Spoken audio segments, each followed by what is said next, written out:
Hello guys, tara manurog ta sa baybay kay hapon na dili na kaayo mo igang ha, manuyog ta.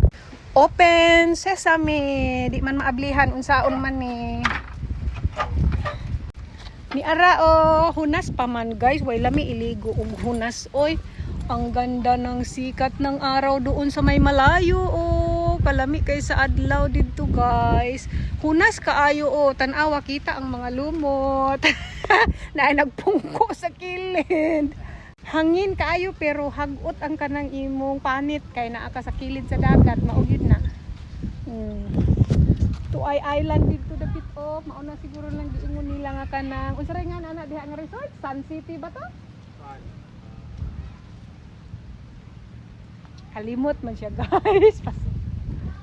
Pero dinha man ko stay guys. Golden Sun kuno na dinha dapit. Nakaagi naman mi dinha adtong nagbaktas-baktas mi adtong miaging tuig ba guys.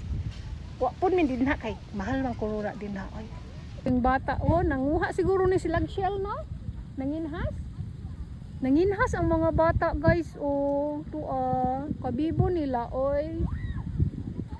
Daghan man kay mga kanang dahon-dahon sa kilid pero puti ilang buhangin ba. Daghan lang mga nang lutaw kay ang pagtaob unya na mga na po na siya sa baybay na mga barko-barko barko-barko gyud oy. Sa man na duaan di ang barko-barko.